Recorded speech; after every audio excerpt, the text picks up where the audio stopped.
Thank you very much, Scott, and ladies and gentlemen, comrades and friends, if there are any comrades here, or friends.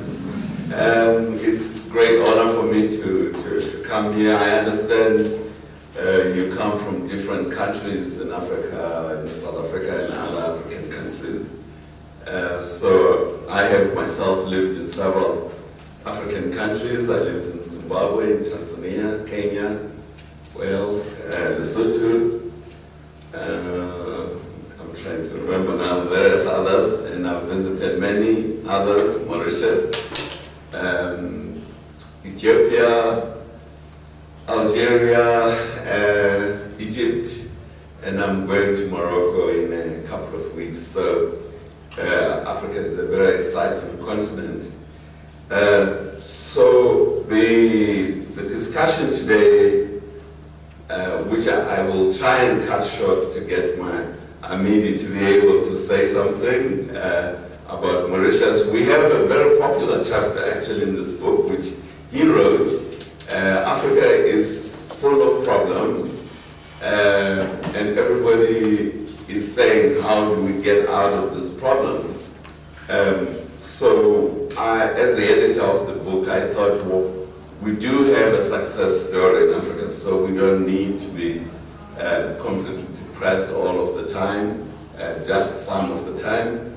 The Mauritius is the success story of Africa. Those of you who don't know it, Mauritius is an island on the Indian Ocean. It's today, I think Mauritius has got the highest per capita income in Africa.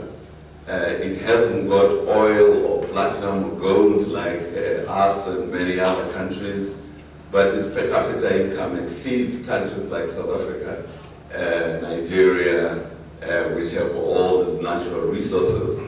So it seems to me this is why we decided that when we found Amidi was going through South Africa, that he should come and have some, at least come and see our interest in South Africa in his country, and in the book which he contributed to, so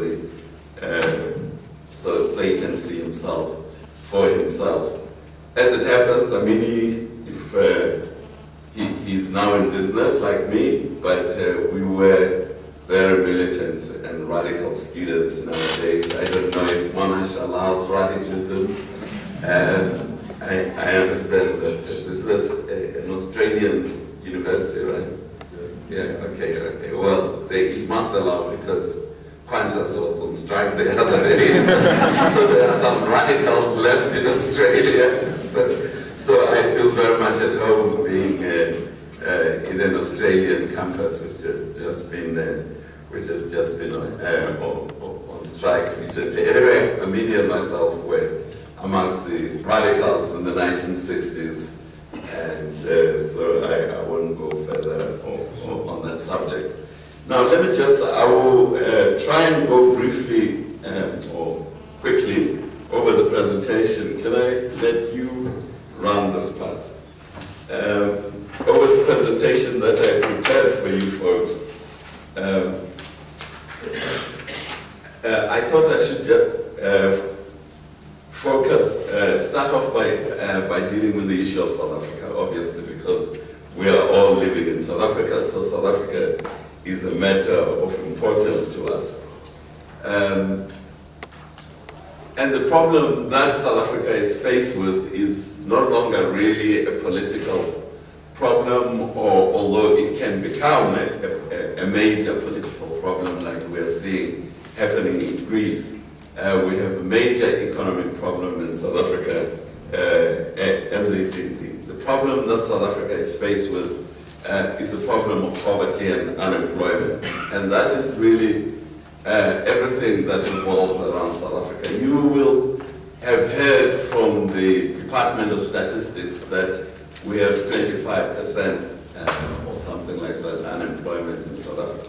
This is actually not the true figure of the people who are unemployed. We have nearly half of our population outside of our adult population working age population more or less outside the productive economy of South Africa. They spend their whole life outside of the economy.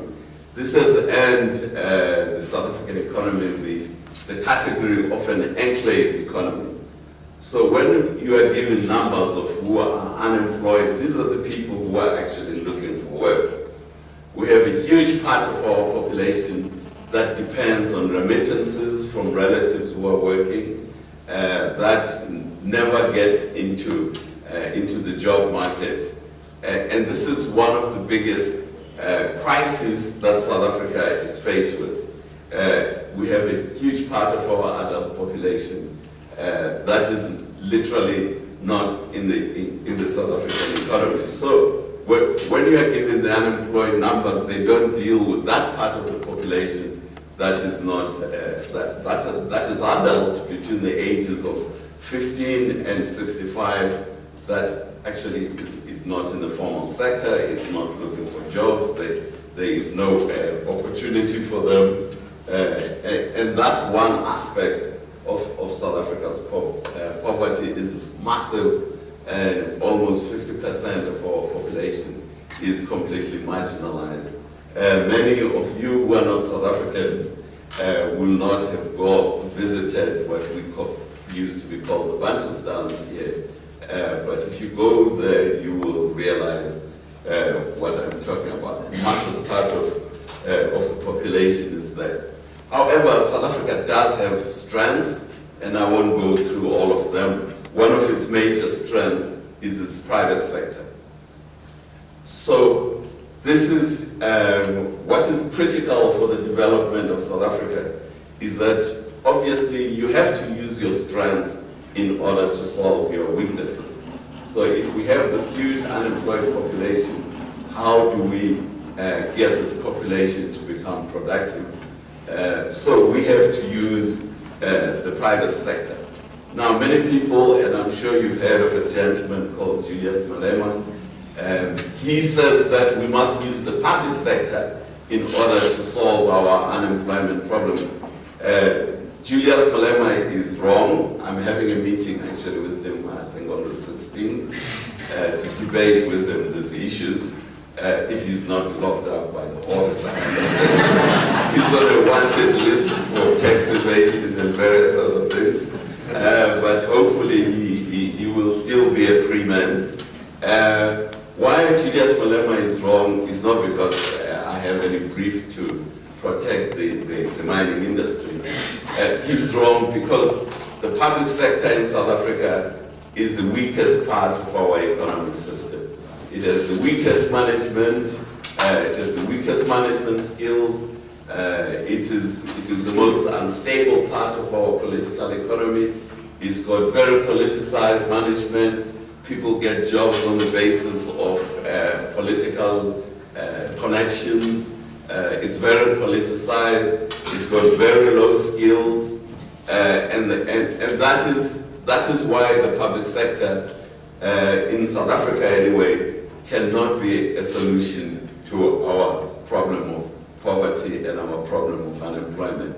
When you see social grants being doled out by the government, they are not coming from the government. They're coming from the people who work in the private sector, who pay the taxes, and then the government collects the taxes and gives them to the poor. So it's not the government that is providing social welfare to the poor. It's the private sector and the operators in the private sector.